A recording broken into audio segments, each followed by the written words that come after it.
Hi guys, क्या हालचाल। नवंबर 22 का रिजल्ट आ चुका है और बहुत सारे बच्चों को शुभकामनाएं। जो बच्चे सीए बन गए या फिर जिन बच्चों का एक ग्रुप क्लियर हुआ या फिर कुछ सब्जेक्ट्स में एग्जामिशन आई, सभी को मेरी तरफ से वी स्मार्ट की तरफ से बहुत बहुत शुभकामनाएं। कुछ रैंकर्स जो डेफिनेटली उनकी खुद की मेहनत से रैंक उनकी आई, उनकी खुद की मेहनत से इन सभी बच्चों की एग्जामिशंस आई, बट उन्होंने सही समझा हमें बताना ताकि हम भी उनकी खुशियों में साथ दे सकें। तो जो हमारे स्टूडेंट्स जिनके इतने अच्छे अच्छे मार्क्स आए, मजेदार मार्क्स आए, हाईएस्ट मार्क्स 86 जो अभी तक हाईएस्ट स्कोरर रहा है मेरा स्टूडेंट संस्कार अग्रवाल। अगर आप में से भी कुछ ऐसे स्टूडेंट्स हैं जिन्होंने मुझसे किसी भी रूप में गाइडेंस लिया था, चाहे वो YouTube लेक्चर्स के फॉर्म में, चाहे हमारे लेक्चर्स परचेज करके, चाहे हमारे बुक्स परचेज करके, बहुत सारे बच्चों ने चार्ट बुक परचेज किया था। सो जरूर हमें बताइएगा, इस वीडियो के कमेंट में बताइएगा, तो हम भी आपको अपनी तरफ से गिफ्ट्स भेजेंगे। इन सभी बच्चों को गिफ्ट्स इनके बनना शुरू हो चुके हैं और इनके गिफ्ट्स इनको मिलने वाले हैं। सो रैंक और ये सब चीजें तो डेफिनेटली इन बच्चों का खुद का मेहनत होता है। हमने अपनी तरफ से जो भी मेहनत किया वो हम सभी बच्चों के ऊपर करते हैं। बट आज की वीडियो में बात इन बच्चों की नहीं होगी, इस वीडियो में उन बच्चों पे बात होगी जो बच्चे इस नवंबर 22 रिजल्ट में क्लियर नहीं कर सके, या फिर वो बच्चे जो अब पहली बार मई 23 अटेम्प्ट देने वाले हैं। ध्यान से सुनिएगा। सबसे पहले learn from your previous mistakes. बड़े बूढ़े ना बहुत अच्छी बात कह गए कि ना अपनी पुरानी गलतियों से सीखो, उनको रेक्टिफाई करो। क्या है आपकी पुरानी गलतियां, क्या हो सकती हैं? मैंने मैक्सिमम पॉसिबल आपकी गलतियां लिखी हैं जो नवंबर 22 में या प्रीवियस अटेम्प्ट्स में आपने की होंगी, या वो स्टूडेंट्स जिन्होंने अभी तक एग्जाम नहीं दिया बट वो कुछ गलतियां करने जा रहे हैं। सो आप अपनी पुरानी कुछ गलतियों से सीख सकते हो। पहला, lectures not completed before exams. कुछ बच्चों के मुझे जब कॉल्स आए तो बच्चों ने कहा सर एग्जाम से पहले तो हमारे पूरे लेक्चर्स भी कंप्लीट नहीं हो पाए थे। ये सबसे बड़ी गलती हो गई। जब लेक्चर्स ही कंप्लीट नहीं हो पाए, सर 10 लेक्चर रह गए थे, 15 लेक्चर रह गए थे, कुछ लेक्चर्स रह गए थे, जब लेक्चर्स ही नहीं रहे, अच्छे नहीं किए, तो डेफिनेटली आपने 100% पेपर अटेम्प्ट नहीं किया होगा डेफिनेटली। सो ये सबसे बड़ी गलती हो सकती है। हो सकता है शायद आप उनमें से ना हो, तो हो सकता है शायद आपसे गलती हुई हो इनकंसिस्टेंसी इन स्टडीज। ये मोस्ट कॉमन गलती है जो मैक्सिमम बच्चों ने की होगी, इनकंसिस्टेंसी। आज मैं 4 घंटे पढ़ूंगा, पढ़ लिया, कल मैं क्योंकि आज 4 घंटे पढ़ लूंगा, पढ़ लिया, तो अगले दिन हो सकता है हमारी टाइटाफेस हो गई, अगले दिन हमने 1 घंटा भी नहीं पढ़ाई की। मतलब किसी दिन आप 6-7 घंटे पढ़ रहे हो, तो किसी दिन आप 2-3 घंटे पढ़ रहे हो, तो किसी दिन आप बहुत अच्छा पढ़ रहे हो, किसी दिन अच्छा नहीं पढ़ रहे हो। ये क्या तरीका है यार? ये तरीके को बदलना पड़ेगा। आपको एक कंसिस्टेंसी मेंटेन करनी पड़ेगी। कंसिस्टेंसी क्या है? 5 घंटे। कंसिस्टेंसी का मतलब है दिन में 2 सब्जेक्ट्स, एक सब्जेक्ट को 5 घंटे, दूसरे सब्जेक्ट को 5 घंटे। अभी एग्जाम में टाइम है, ठीक है ना? जब लास्ट का 1-1.5 महीना आएगा या 1.5 महीना जब मिनिमम आएगा, तो मुझे डेफिनेटली 12 से 14 घंटे पढ़ाई करनी है। अभी अगर मैं 5-5 घंटे भी कंसिस्टेंटली पढ़ाई कर लेता हूं, बस अच्छी बात यह हो जाएगी कि मुझे 5 घंटे पर डे हर सब्जेक्ट को देना, मतलब एक सब्जेक्ट को देना है, और दिन में 2 सब्जेक्ट पढ़ने ही पढ़ने। आपको कंसिस्टेंसी मेंटेन करनी पड़ेगी। अगर सर मैंने कंसिस्टेंसी भी मेंटेन की थी फिर भी मेरे साथ गलत हुआ, नॉट गिविंग मॉक टेस्ट। क्या आपने मॉक टेस्ट दिए थे? बहुत सारे बच्चों से बात करके ये मुझे समझ आया कि उन बच्चों ने मॉक टेस्ट पेपर्स नहीं दिए थे। दे हैव एक्चुअली रियलाइज्ड कि हाँ उनसे गलती हुई है, उन्होंने मॉक टेस्ट नहीं दिए। मॉक टेस्ट देने के बाद आपको क्या फायदा मिलता है? आप किसी भी स्टूडेंट से पूछ लीजिए, आप रैंकर से पूछ लीजिए। रैंकर से नहीं पूछना चाहते हो, आप किसी भी ऐसे स्टूडेंट से पूछो जिसका फर्स्ट अटेम्प्ट में क्लियर हुआ, आप डेफिनेटली पाओगे कि उन्होंने टेस्ट सीरीज दिया होगा। 90% बच्चे टेस्ट सीरीज देते हैं जो क्लियर कर लेते हैं एक ही बार में, या जो रैंकर्स होते हैं। तो टेस्ट सीरीज देने से होता क्या है, फायदा क्या होता है यार? टेस्ट सीरीज क्यों दी जाती है? टेस्ट सीरीज देने से फायदा ये होता है कि आप एक एग्जाम वाले माहौल में अगर आप टेस्ट सीरीज देते हो तो आपको अपनी रियल औकात मालूम पड़ती है। बुरा मत मानिएगा, मैं ये वर्ड औकात इसलिए बोल रहा हूं ताकि आपको रियलाइज हो कि यस आप कहां एग्जिस्ट करते हो। आपको रियली अपनी औकात मालूम पड़ेगी कि आप अपने इस सब्जेक्ट में कितना जस्टिफाई कर पा रहे हो। और उसके बाद जब आपको कुछ गलतियां समझ में आएंगी टेस्ट सीरीज देने के बाद, तो आप उनके ऊपर वर्कआउट करोगे एग्जाम से पहले ही। जबकि अगर आप टेस्ट सीरीज दोगे नहीं तो आप एग्जाम से पहले आपको मालूम ही नहीं पड़ेगा कि आप गलती कहां थे। आप तो अपने क्लाउड 9 में थे और आपने बोला अरे पेपर तो बहुत अच्छा गया, बहुत अच्छा गया, बहुत अच्छा गया। ये क्या तरीका हुआ? ये तो कोई तरीका नहीं हुआ यार। तो डेफिनेटली आपको मॉक टेस्ट देना चाहिए अगर आपने पहले नहीं दिया तो। सर नहीं, मैंने तो मॉक टेस्ट भी दिए थे। सर बताओ आप क्या करूं? Not solving sufficient number of questions for practice. FR एक ऐसा सब्जेक्ट है जो आपका प्रैक्टिस मांगता है। बात खत्म। No if no but, only practice. बहुत अच्छी लेवल की प्रैक्टिस चाहिए। कौन कौन से चैप्टर में? स्पेशली फाइनेंशियल इंस्ट्रूमेंट्स में बहुत जबरदस्त प्रैक्टिस चाहिए। बिजनेस कॉम्बिनेशन कंसोलिडेशन में प्रैक्टिस चाहिए। उसके बाद असेट बेस्ड इंडेस कैटेगरी जो होती है उसमें प्रैक्टिस चाहिए। उसके बाद इंडेस 102, इंडेस 19, इंडेस 21, ये जितने भी टॉपिक्स हैं इन सब में प्रैक्टिस, बहुत अच्छी खासी प्रैक्टिस चाहिए। हो सकता है आपने आरटीबी एनटीबी पास एग्जाम पेपर्स नहीं देख के गए होंगे। हो सकता है आप में से कुछ बच्चे बोले सर प्रैक्टिस की थी पर वो देख देख के किया था। सर वो देख देख के क्वेश्चन सॉल्व किया था। देख देख के क्वेश्चन सॉल्व करने को प्रैक्टिस नहीं कहते हैं माय डियर, उसको नकल कहते हैं। जब हम बचपन में थे तो हम उसको प्यार से नकल कहते थे, नकल, ठीक है ना, तुम भी जानते हो। सो बिना देख के क्वेश्चन सॉल्व करना जरूरी है। सर बिना देख के किया था, सर बिना देख के किया था, बहुत अच्छी प्रैक्टिस की थी सर, बहुत अच्छी प्रैक्टिस की थी। अच्छी बात है, अगर प्रैक्टिस बहुत अच्छी की थी तो हो सकता है शायद तुमसे कुछ ऐसी गलती हुई हो कि तुमने अपने खुद के नोट्स नहीं बनाए। सर खुद के नोट्स? हमें तो नोट्स दिए जाते हैं जब हम क्लासेस लेते हैं। तो बेटा मैं आपको एक चीज बताऊं, हम फैकल्टीज के कितने भी अच्छे नोट्स हों, कितने भी मतलब कितने भी अच्छे नोट्स हों, मैं आपको बता दूं, आपको अपने खुद के नोट्स बनाना चाहिए। आपको अपने खुद के नोट्स बनाना जरूरी है एक्चुअल केस में देखा जाए। मैं ये नहीं कह रहा हूं कि पूरे सब्जेक्ट के आप नोट्स बनाओ, मैं ये भी कह रहा हूं कि बहुत सारी जगह पर आपको नोट्स की जरूरत नहीं पड़ती होगी, बट कुछ ऐसे स्पेसिफिक टॉपिक हो सकते हैं जहां पर आपका कॉन्फिडेंस अच्छा नहीं है, वहां पर आप अपने खुद के नोट्स बना सकते हो। खुद के बनाए हुए नोट्स इस दुनिया के बेस्ट नोट्स होते हैं, मैं आपको बताऊं। हाँ, बस ढंग से बनाए जाएं तो।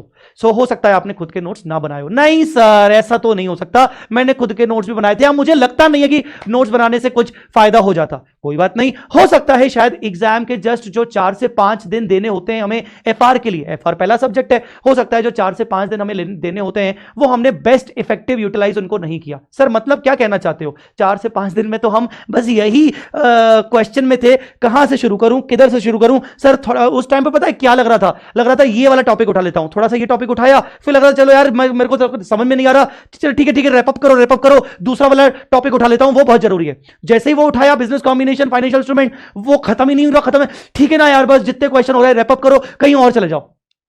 आधा अधूरा पढ़ाई, मतलब आपने 4 से 5 दिन अपने इफेक्टिव यूटिलाइज किए ही नहीं, तो फिर कैसे चलेगा यार, कैसे चलेगा? सर नहीं, मैंने तो सर इफेक्टिव यूटिलाइज भी किए थे, मतलब सर इनमें से ना मैंने कोई भी गलती नहीं की। बढ़िया, बहुत अच्छी बात है। तो एक काम करो, अपनी कॉपी बुलवा लो। अगर आपके मार्क्स अच्छे नहीं आए हैं आप अपनी कॉपी बुलवा लो, ठीक है ना। सर उससे क्या होगा? हो सकता है शायद आपको बाद में रियलाइज हो कि आपने क्या गलती की है। नहीं सर मैंने तो अपनी कॉपी भी बुलवा लूंगा, बट मेरे को नहीं समझ में आ रहा। मे भी बेटा हो सकता है आपकी किस्मत खराब हो, क्योंकि आप तो समझ ही सकते हो कि इंस्टीट्यूट का रिजल्ट लिमिटेड आता है। माइट भी शायद इस बार आपकी डेस्टिनी में लिखा नहीं होगा कि आपको सीए बनना है या फिर आपको एफआर में पास होना है। प्लीज May 23 के लिए सोचना शुरू कर लो, अब पुराने गड़े मुर्दे मत उखाड़ो। सो मैं यही कहना चाहूंगा कि ये जो पुरानी गलतियां हैं, इन गलतियों में से अपनी गलतियों को सुधारो, अगर आपने ऐसी गलतियां की थी तो। सर ठीक है, May 23 के लिए क्या करना चाहिए? अगर कॉन्सेप्ट्स क्लियर नहीं है, अगर डिटेल में पढ़ाई नहीं किए, let's start from the beginning. शुरू से शुरू करते हैं यार, बिल्कुल स्टार्ट से करते हैं। मतलब मैं ये नहीं अपना प्लान बनाना चाहता हूं बीइंग अ स्टूडेंट, मुझे ये नहीं सोचना चाहिए कि यार इतना पार्ट तो हो चुका है अब मैं यहां से करूंगा, ये वाले टॉपिक तो हो चुके थे अब मैं यहां से करूंगा। ना भाई ना, ऐसा नहीं चलेगा। ये कैसे होता है यार? शुरू से शुरू करो और डिटेल्ड स्टडी में जाओ, बिल्कुल इन डेप्थ स्टडी में घुस जाओ। सर इन डेप्थ स्टडी में घुसने के लिए टाइम तो होना चाहिए ना, क्यों नहीं भाई? आप बनाओ अपना डिटेल प्लान बनाओ। आपको डिटेल प्लान चाहिए, मैं बना के देता हूं। आप अपना बताइए मुझे कि अगर आपके पास डिटेल प्लान अगर आपको चाहिए तो आप कमेंट बॉक्स में प्लीज लिखिएगा। आप प्लीज लिखिएगा कमेंट बॉक्स में कि सर हमें डिटेल स्टडी प्लान चाहिए। मैं आपको डिटेल स्टडी प्लान बना के दे सकता हूं। मैं अगले वीडियो में ही डिटेल स्टडी प्लान के साथ आ जाऊंगा, बट मुझे आप अपनी सिचुएशन बताइए तो आप मुझे बहुत हेल्प होगा आपको डिटेल स्टडी प्लान में बना के देने में।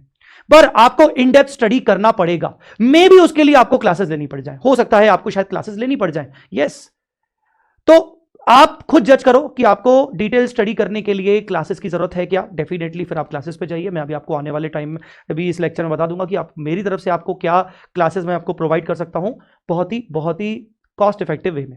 और अगर आपको लगता है कि आपकी क्लासेस की आपको नीड नहीं थी, कहीं से भी कहीं नहीं थी, तो ठीक है, अपना सेल्फ स्टडी प्लान आप बनाओ। आप सेल्फ स्टडी प्लान मैं आपको बना के दूंगा। मैं नेक्स्ट वीडियो में आपके लिए सेल्फ स्टडी प्लान लेके आऊंगा और आप उस प्लान को फॉलो करो। वैसे मैं आपको बता दूं, सिंपल सा तरीका है। आपको एफआर अगर करना है, अच्छे से प्लान करना है, सेल्फ स्टडी प्लान बनाने के लिए ना आप इस चीज का ध्यान रखना। Plan FR studies for a minimum 5 hours in a day and try to cover in 25 days along with the portion wise test series। 3 चीजों को ध्यान रखो। पहली बात, मुझे दिन भर में 5 घंटे निकालने हैं। दूसरी चीज, मुझे 25 दिन का प्लान बनाना है और 25 दिन के अंदर अंदर मेरा पोर्शन वाइज टेस्ट सीरीज भी होना चाहिए। पोर्शन वाइज टेस्ट सीरीज मतलब कुछ टॉपिक्स हो गए फिर मुझे टेस्ट देना है, फिर कुछ टॉपिक्स हो गए मुझे टेस्ट देना है। आप पूरे एफआर को 5 हिस्सों में डिवाइड कर लो। पहला हिस्सा business combination, consolidation, joint venture, associate. दूसरा हिस्सा फाइनेंशियल इंस्ट्रूमेंट, ठीक है ना। दूसरा हिस्सा आपका फाइनेंशियल इंस्ट्रूमेंट या फाइनेंशियल इंस्ट्रूमेंट के साथ कुछ इक्का दुक्का 2-3 छोटे मोटे चैप्टर्स। तीसरा हिस्सा असेट बेस्ड इंडेस, और चौथा हिस्सा आपका इंडेस 115, इंडेस 102 और इंडेस 19 एम्प्लॉय बेनिफिट्स, और पांचवा हिस्सा आपका मिसलेनियस कैटेगरी। ठीक है ना। तो आप अपने पूरे एफआर को 5 हिस्सों में क्लासिफाई कर लो, 4 से 5 हिस्सों में क्लासिफाई करके आप उस तरीके से अपना स्टडी प्लान बनाओ और स्टडी प्लान को फॉलो करो। 25 दिन के अंदर अंदर अपना एफआर विथ प्रैक्टिस आप कंप्लीट करो। ठीक है ना, विथ प्रैक्टिस कंप्लीट करो। उसके लिए आपको कौन सी चीजों की जरूरत पड़ सकती है? अगर आप क्लासेस नहीं लोगे, अगर आपको लगता है कि क्लासेस की जरूरत नहीं पड़ रही, तो उसके लिए आपको जरूरत पड़ सकती है RTP MTP past exam papers की। तो जिसके लिए आप क्वेश्चन बैंक परचेज कर लो। मैं एक नया क्वेश्चन बैंक अब जस्ट इमीडिएट कुछ दिनों में स्टार्ट निकालने वाला हूं। नया क्वेश्चन बैंक आने वाला है मई 23 नवंबर 23 अटेम्प्ट के लिए, और इस नए क्वेश्चन बैंक में क्लासिफिकेशन वाइज क्वेश्चन आपको मिलेंगे। एक ही कैटेगरी के क्वेश्चन एक साथ, चाहे वो स्टडी मैट के हो, चाहे वो आरटीपी के हो, चाहे वो एमटीपी के हो, चाहे वो पास एग्जाम पेपर्स के हो, चाहे वो किसी अदर रिसोर्सेज मटेरियल के हो, एक ही कैटेगरी के क्वेश्चंस एक साथ आपको मिलेंगे सीरीज वाइज। बहुत ही जल्द आपके सामने आ जाएगा, आपको बहुत ही जल्द विद इन 2-3 डेज आपको इसकी अनाउंसमेंट आपको मिल जाएगी। उसके बाद क्या? उसके बाद सर कोई अमेंडमेंट? अभी तक तो मैं आपको बताऊं कोई नए अमेंडमेंट्स नहीं है। जो लास्ट नवंबर 22 के लिए अमेंडमेंट्स थे उसमें भी कुछ खास नहीं थे। इंडिया 16 के ऊपर एक छोटा सा अमेंडमेंट था, ठीक है ना, एक छोटा सा अमेंडमेंट बिजनेस कॉम्बिनेशन के ऊपर था। वो सारे अमेंडमेंट छुटपुट अमेंडमेंट है नवंबर 22 के लिए। अगर आपको मेरा कोई पुराना लेक्चर अमेंडमेंट का वाला नहीं मिल रहा है नवंबर 22 वाला, वैसे भी मैं इस बार फिर से एक नया अमेंडमेंट का वीडियो बनाऊंगा। मेरे यूट्यूब चैनल को सब्सक्राइब करके रखो, कंटेंट आपको आपके काम का मिलेगा, आप सब्सक्राइब करके रखो और आपको नोटिफिकेशन में आ जाएगा, नया अमेंडमेंट का वीडियो आ जाएगा। वैसे मई 23 के लिए कोई नए अमेंडमेंट्स नहीं है, बट मैं एक वीडियो फिर से बना डालूंगा कि कौन कौन से चीजें मई 23 के लिए पिछले अमेंडमेंट से लेकर अभी तक क्या क्या चीजें आपको ध्यान रखनी पड़ेंगी, अमेंडमेंट वाली चीजें। इसके बाद सर कंसेप्ट्स मेरे क्लियर ही नहीं है, सर मेरा तो कॉन्फिडेंस ही नहीं है, सर मेरा भरोसा उठ गया है एफआर जैसे सब्जेक्ट के, सर मेरे को तो समझ ही नहीं आता। एक बात बता, सीए इंटर में भी तुम्हारा यार कोई ना कोई तो ऐसा एक सब्जेक्ट होगा जिससे तुझे फोबिया होता था, निकाल लिया ना, इंटर हो गया ना, कर लिया ना, भले पासिंग मार्क्स में निकला, निकल गया ना, ये भी निकल जाएगा, क्या प्रॉब्लम है यार? इंटर में भी तो फंसे हुए थे ना कुछ कारण से, या इंटर में भी तो एक आध कोई सब्जेक्ट ऐसा था ना जिसमें हमारी फटती थी, ठीक है ना यार, कोई बात नहीं, अभी एफआर हो सकता है ऐसा चीज, या कोई और सब्जेक्ट हो सकता है, निकल जाएगा। पहले तो ना अपने कॉन्फिडेंस को बूस्ट रखो, है ना, रोना धोना ये सब चीजें मत करो कि अरे यार ये क्या हो गया वो क्या हो गया। शायद ये सारी मिस्टेक्स में से शायद कुछ मिस्टेक्स आइडेंटिफाई कर सको, और अगर कोई मिस्टेक्स नहीं थी तो शायद मुझे लगता है मुझे कहना पड़ेगा कि अनफॉर्चुनेट रहे तुम इस बार, शायद तुम्हारी किस्मत इस बार ठीक अच्छी नहीं थी।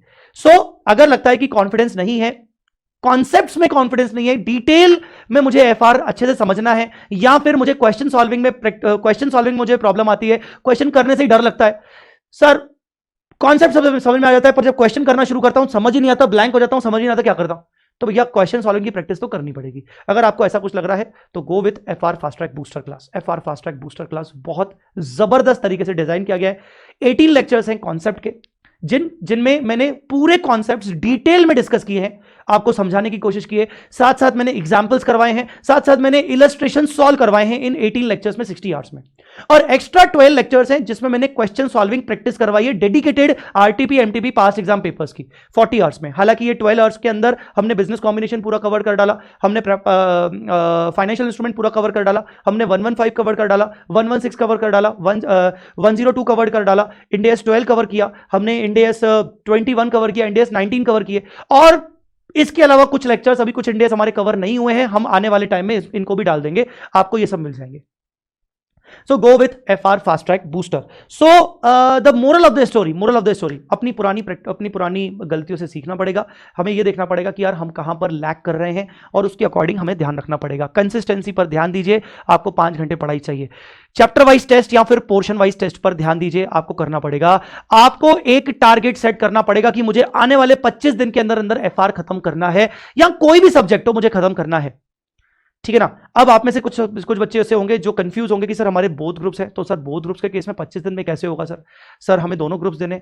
सर हमारा सिंगल ग्रुप है, सिंगल ग्रुप वालों को तो मुझे लगता है 25 दिन बहुत अच्छी चीज है ताकि वो सेकंड टाइम रिवाइज भी कर ले।